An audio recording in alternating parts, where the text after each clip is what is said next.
Hello दोस्तों, मैं नीरज राय पुनः आपके सामने उपस्थित हुआ हूं संविधान को पढ़ाने के लिए। पहले एक प्रश्न आप बताएंगे, इसके बाद हम आगे बढ़ेंगे संविधान में।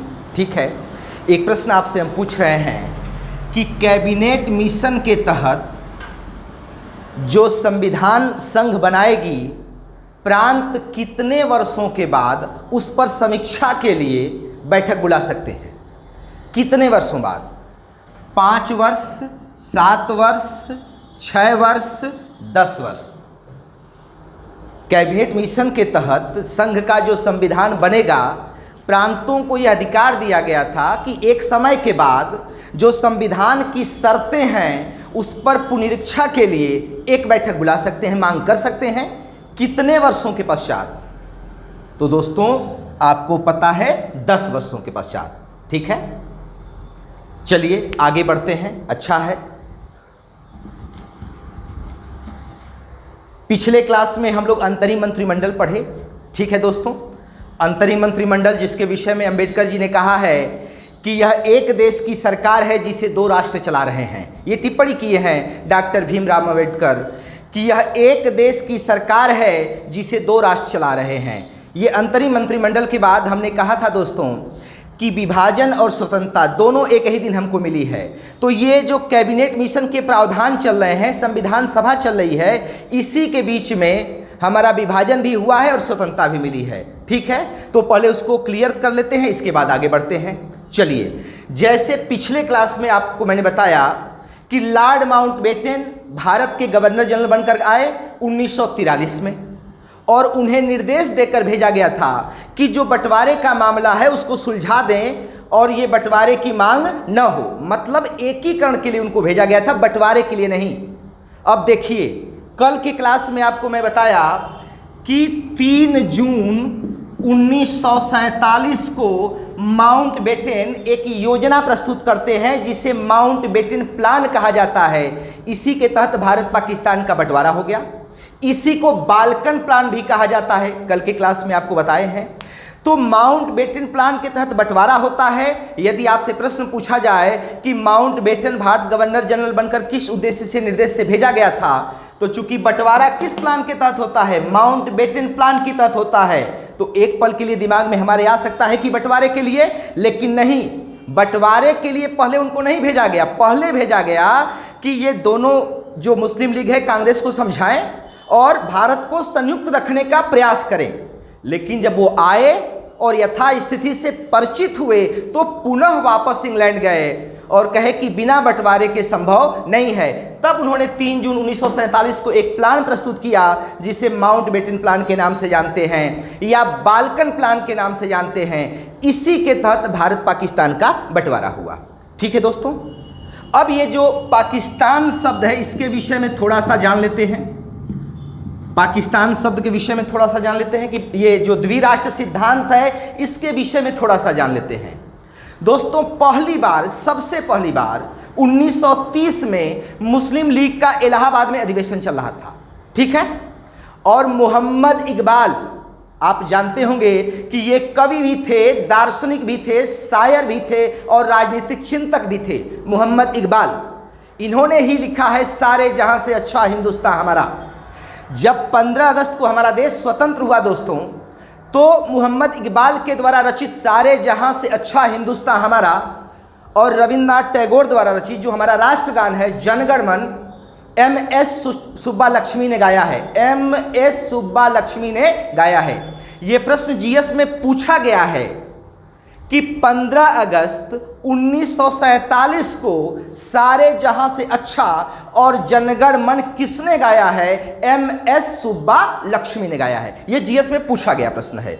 तो दोस्तों, मोहम्मद इकबाल 1930 में जिन्होंने सारे जहां से अच्छा हिंदुस्तान हमारा लिखा, इलाहाबाद अधिवेशन में उन्होंने एक अपना वक्तव्य व्यक्त किया कि मेरी इच्छा है कि पंजाब, पश्चिमोत्तर प्रांत, सिंध और बलूचिस्तान को मिला करके एक अलग मुस्लिमों के लिए एक अलग राज्य स्थापित किया जाए। उन्होंने पाकिस्तान संज्ञा तो नहीं कहा, लेकिन उन्होंने इस सिद्धांत पर विचार एक व्यक्त कर दिया वहीं पे 1930 में। तो पहला विचार किसने व्यक्त किया?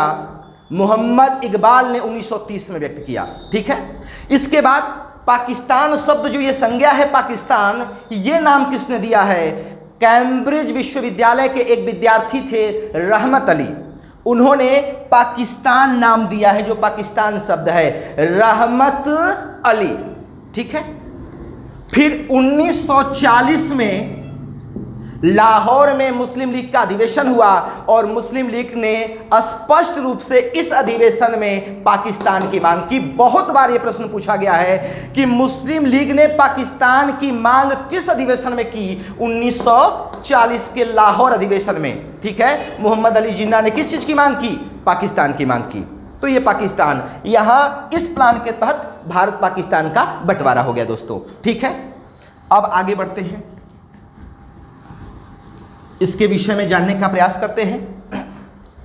बंटवारे की बात को कांग्रेस ने क्यों स्वीकार किया, ठीक है। और कांग्रेस में बहुत से ऐसे नेता थे जो चाहते थे कि बंटवारा न हो, लेकिन कांग्रेस ने बंटवारे की बात को इसलिए स्वीकार किया कि जो सांप्रदायिक दंगे बार बार हो रहे थे, एक चीज पीछे जाकर आप देखिएगा, जब चुनाव हुआ संविधान सभा के लिए और मुस्लिम लीग की स्थिति कमजोर पड़ गई, जुलाई अगस्त 1946 में चुनाव हुआ, तो मुस्लिम लीग की स्थिति जब कमजोर पड़ती है तो वह 16 अगस्त 1946 को सीधी कार्रवाई दिवस बना देती है। 16 अगस्त 1946 को सीधी कार्रवाई दिवस बना देती है और भारत दंगों में जल उठता है, ठीक है। बंगाल के नोआखली में विभत्स वर्णन होता है जो आप इतिहास में पढ़ेंगे, ठीक है। अब यहां पर महात्मा गांधी जाते हैं इस दंगे को शांत कराने के लिए, और लॉर्ड माउंटबेटन ने कहा कि जो हमारे 40,000 सैनिक बंदूकधारी वो काम नहीं कर सके जो यह अकेला व्यक्ति कर गया, इसीलिए एक शब्द कहा लॉर्ड माउंटबेटन ने गांधी के ऊपर कि वन मैन बाउंड्री फोर्स। जो हमारे 40,000 सैनिक नहीं कर सके वो व्यक्ति अकेला कर गया इन दंगों के समय। तो 16 अगस्त 1946 को मुस्लिम लीग ने सीधी कार्रवाई दिवस मनाया। तो ये बार बार दंगे हो रहे थे और इन सांप्रदायिक दंगों से बचने के लिए कांग्रेस ने क्या किया? इसको प्रस्ताव को स्वीकार कर लिया। अब आते हैं इस पे थोड़ा सा। 14 जून 1947 को दिल्ली में कांग्रेस का अधिवेशन हुआ, बैठक हुई एक 14 जून 1947 को, और आचार्य जेबी कृपलानी इसके अध्यक्ष थे। 14 जून 1947 को दिल्ली में कांग्रेस की बैठक हुई और आचार्य जेबी कृपलानी इसके अध्यक्ष थे, ठीक है। इसी अधिवेशन में जो बैठक है, इसी अधिवेशन में एक प्रस्ताव गोविंद बल्लभ पंत ने प्रस्तुत किया। भारत के विभाजन का जो प्रस्ताव है 14 जून 1947 को कांग्रेस ने स्वीकार किया। इसकी अध्यक्षता किसने की है? कई बार पूछा गया है, जेबी कृपलानी ने। जेबी कृपलानी के विषय में 2 प्रश्न अभी जान लीजिएगा। जब भारत स्वतंत्र हुआ तो कांग्रेस के अध्यक्ष कौन थे? जेबी कृपलानी थे। और ये जो प्रस्ताव है विभाजन का, इसके लिए जब कांग्रेस की बैठक दिल्ली में होती है तो कांग्रेस के अध्यक्ष कौन रहते हैं? वही जेबी कृपलानी, ठीक है। और गोविंद बल्लभ पंत जो हैं इस विभाजन के प्रस्ताव को प्रस्तुत करते हैं और मौलाना आजाद पहले इसको स्वीकार करते हैं, बाद में आपके पटेल और नेहरू भी इसको स्वीकार करते हैं, ठीक है। तो 14 जून 1947 को कांग्रेस ने विभाजन की मांग को क्या कर लिया? स्वीकार कर लिया। प्रस्तुत किसने किया? गोविंद बल्लभ पंत ने। सबसे पहले इसको किसने अनुमति दी? मौलाना आजाद ने। फिर पटेल और नेहरू ने इस पर अनुमति दे दी, ठीक है दोस्तों। ये बात क्लियर हुई, ठीक। अब आगे बढ़ते हैं। मौलाना आजाद पहले विभाजन के पक्ष में नहीं थे, पहले विभाजन के बिल्कुल पक्ष में नहीं थे। जब गांधी जी लॉर्ड माउंटबेटन से मिलने जा रहे थे तो वहीं सीढ़ियों पे मौलाना खड़े थे। उन्होंने पूछा कि क्या विभाजन होगा? गांधी ने कहा कि कांग्रेस यदि विभाजन चाहती है तो ये विभाजन मेरी लाश के ऊपर होगा, मैं जब तक जीवित हूं विभाजन नहीं होने दूंगा। लेकिन वहां पे कई पत्रकार भी खड़े थे, लुई फिशर भी था, ठीक है, लॉरी कॉलिंस भी थे, लेपियर भी थे, मतलब अमेरिका टाइम्स के लुई फिशर जिन्होंने गांधी जी की जीवनी लिखी है, ठीक है, फ्रांस के 2 पत्रकार। अरे भारत के भाग्य का निर्णय होने जा रहा था तो दुनिया के बड़े बड़े पत्रकार वहां खड़े थे और गांधी जी जब वापस आए तो मौलाना आज़ाद अपनी किताब जो लिखे हैं इंडिया विंस फ्रीडम कि गांधी भी पटेल और नेहरू की भाषा बोलने लगे। लेकिन अभी तो मौलाना आज़ाद इससे सहमत नहीं है, लेकिन चूंकि सांप्रदायिक दंगों से वो भी परेशान हो गए और उन्होंने एक वक्तव्य दिया जो 2002 में पूछा गया है इतिहास के विषय में प्रश्न कि अभिरक्षण मुसलमान मांग रहे हैं, ठीक है, यह उनकी मूर्खता है और हिंदू नहीं दे रहे हैं तो यह उससे बड़ी भी मूर्खता है। इनका कोटेशन है मौलाना आज़ाद का, ठीक है। इसके बाद इन्होंने मांग को क्या कर लिया, स्वीकार कर लिया। पहले कहते हैं कि यदि कांग्रेस विभाजन को मान लेती है तो इतिहास क्षमा नहीं करेगा, लेकिन बाद में मजबूर होकर वो भी मांग को क्या करते हैं, स्वीकार कर लेते हैं। दोस्तों एक बात जान लीजिएगा कि हिंदू मुसलमान दोनों मिलकर के स्वतंत्रता के लिए लड़े। बहुत से मुस्लिम भाई थे जो चाहते थे कि ये देश बटे ना, हम लोग मिलजुल कर रहें, लेकिन चूंकि मोहम्मद अली जिन्ना की जिद और वो सांप्रदायिक दंगों ने मजबूर कर दिया भारत के विभाजन के लिए। ठीक, तो गांधी नहीं चाहते थे, मौलाना आज़ाद भी नहीं चाहते थे, लेकिन बाद में कैसे ये लोग सहमत हो गए आपको पता चल गया। पटेल ने कहा था कि यदि हम विभाजन को स्वीकार नहीं करेंगे तो देश टुकड़े टुकड़े में बंट जाएगा। लेकिन खान अब्दुल गफ्फार की टिप्पणी, उन्होंने कहा कि कांग्रेस ने भारत का विभाजन करके हमें भूखे भेड़ियों के सामने फेंक दिया। और जब 14 जून 1947 को कार्यकारिणी की बैठक हुई दिल्ली में और इसमें जब मतदान हुआ तो खान अब्दुल गफ्फार खान, जिन्हें सीमांत गांधी कहा जाता है, विभाजन के विपक्ष में मतदान किया है खान अब्दुल गफ्फार खान ने। डॉक्टर सैफुद्दीन किचलू, आपको नाम याद होगा, आपको डॉक्टर सैफुद्दीन किचलू, अरे इन्हीं लोगों को तो गिरफ्तार किया गया था जलियांवाला बाग हत्याकांड जो हुआ है। इन्होंने कहा कि राष्ट्रवाद ने संप्रदायवाद के पक्ष में सहमत हो गई है, राष्ट्रवाद जो है संप्रदायवाद के पक्ष में सहमत हो गई है, और उन्होंने कांग्रेस से त्यागपत्र देकर के साम्यवाद को अपना लिया। तो दोस्तों ये विभाजन के लिए बहुत से नेता सहमत भी थे स्थिति को देखकर, और बहुत से लोग सहमत नहीं थे। जो लॉर्ड माउंटबेटन की विभाजन की परिषद बनी थी उसमें कांग्रेस के 2 नेता शामिल थे। यह भी प्रश्न पूछा जाता है कि लॉर्ड माउंटबेटन के विभाजन परिषद में कांग्रेस के कौन कौन से नेता शामिल थे। तो दोस्तों 2 नेता, इसे याद रखिएगा, जवाहरलाल नेहरू और वल्लभ भाई पटेल, ठीक है। अब आते हैं आगे इसमें।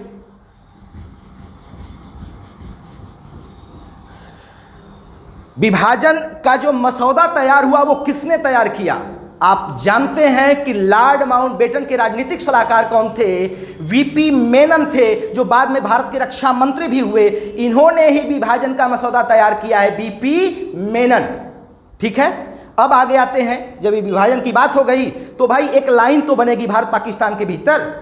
तो रेड क्लिफ को इंग्लैंड से बुलाया गया, वो भारत पहले कभी नहीं रहे थे। अब वो हवाई जहाज से एक बार दौरा किए और 30 जून 1947 को 2 कमेटी लॉर्ड माउंटबेटन ने बनाई, एक पंजाब की सीमा के लिए, एक बंगाल की सीमा के लिए, और इनका अध्यक्ष किसे बनाया गया, रेड क्लिफ को बनाया गया, ठीक है। तो रेड क्लिफ तो कभी भारत आए नहीं थे, लेकिन हवाई दौरा करके और आनन फानन में उन्हें सीमा का निर्धारण करना था। तो 17 अगस्त 1947 को रेड क्लिफ जो लाइन खींचे थे उसे मान्य कर ली गई 17 अगस्त 1947 को। इंग्लैंड में एक नाटक बहुत चर्चित हुआ दोस्तों, ड्राइंग ए लाइन, बहुत चर्चित हुआ। उसमें एक व्यक्ति रहता है और एक व्यक्ति रेड क्लिफ का वो अदा करता है रोल। वह पूछता है कि यह जो लाइन आप खींच रहे हैं ये तो फिरोजपुर रेलवे स्टेशन के बीच से जा रही है। फिर रेड क्लिफ कहते हैं कि इसको थोड़ा दक्षिण कर देते हैं। तो फिर वह व्यक्ति कहता है कि दक्षिण कर रहे हैं तो इसमें तो हिंदुओं के खेत आ जाएंगे। दोस्तों ये एक उपहास है कि जो व्यक्ति भारत की भौगोलिक परिस्थिति को अच्छे से नहीं जानता है वह व्यक्ति सीमा का निर्धारण कर रहा है। खैर ठीक है, वो जो हुआ वो हुआ। अब ये भारत का विभाजन हुआ, ठीक है। आगे आते हैं। अब एक है स्वतंत्रता अधिनियम, ये तो विभाजन की बात हो गई। दूसरा है स्वतंत्रता अधिनियम। 18 जुलाई, बहुत महत्वपूर्ण डेट है, 18 जुलाई 1947 को भारतीय स्वतंत्रता अधिनियम पारित हुआ है। इससे पहले एक चीज आप जान लीजिएगा कि 20 फरवरी 1946 को जो ब्रिटेन के प्रधानमंत्री नए बनते हैं क्लीमेंट एटली एक घोषणा करते हैं कि जून 1948 तक भारत को सत्ता सौंप दी जाएगी। 20 फरवरी 1946 को क्लीमेंट एटली जो ब्रिटेन के प्रधानमंत्री हैं वो घोषणा करते हैं कि जून 1948 तक भारत को सत्ता सौंप दी जाएगी। ये घोषणा भी कई बार पूछता है कि इटली की घोषणा कब हुई थी, 20 फरवरी 1946 को, और कब वो सत्ता सौंपने की बात कहे थे कि जून 1948 से पहले, जून 1948 से पहले। ठीक है, तो 18 जुलाई 1947 को भारतीय स्वतंत्रता अधिनियम पारित होता है, जिसके तहत भारत और पाकिस्तान दो राष्ट्र स्वतंत्र होते हैं। ठीक है, 18 जुलाई 1947 को भारतीय स्वतंत्रता अधिनियम पारित होता है और इसी के तहत 15 अगस्त 1947 को हमारा देश आजाद होता है। किस अधिनियम के तहत? 18 जुलाई 1947 के स्वतंत्रता अधिनियम के तहत हमारा देश आजाद होता है। इस अधिनियम में क्या क्या प्रावधान था दोस्तों? इस अधिनियम में कहा गया था कि भारत पाकिस्तान दो स्वतंत्र देश होंगे। ठीक है, उनको अपने संविधान को बनाने का पूर्ण अधिकार होगा और संविधान सभा को यह अधिकार होगा कि वो ब्रिटेन सरकार द्वारा किसी भी नियम को निरस्त कर सकती है, यहां तक कि स्वतंत्रता अधिनियम को भी चाहे तो वह निरस्त कर दे।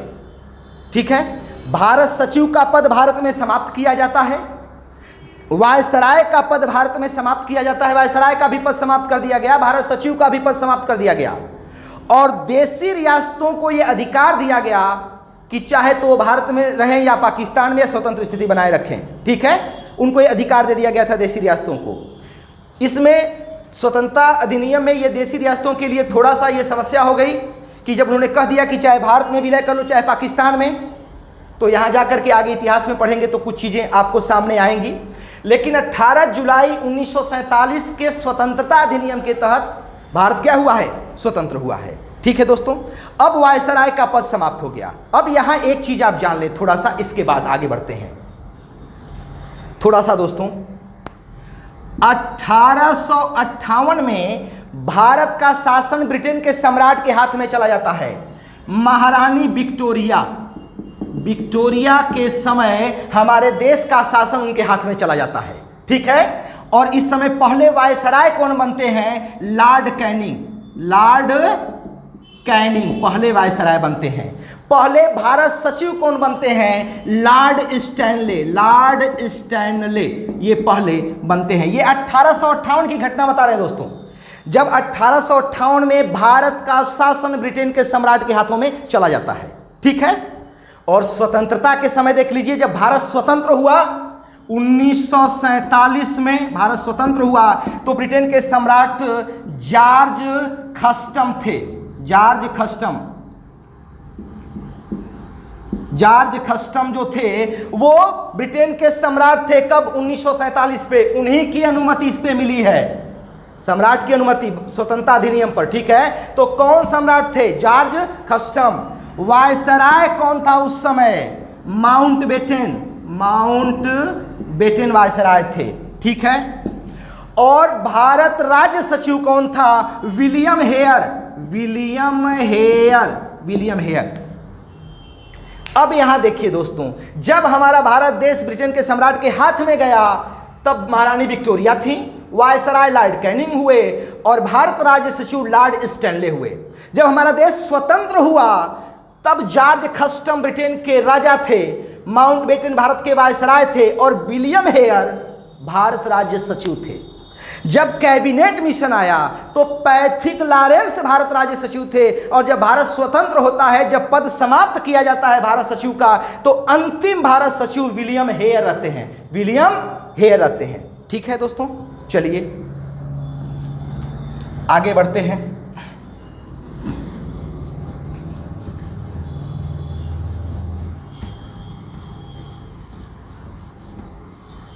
एक पूछता है प्रश्न दोस्तों कि जब भारत स्वतंत्र हो रहा था उस समय महात्मा गांधी क्या थे, कहाँ थे?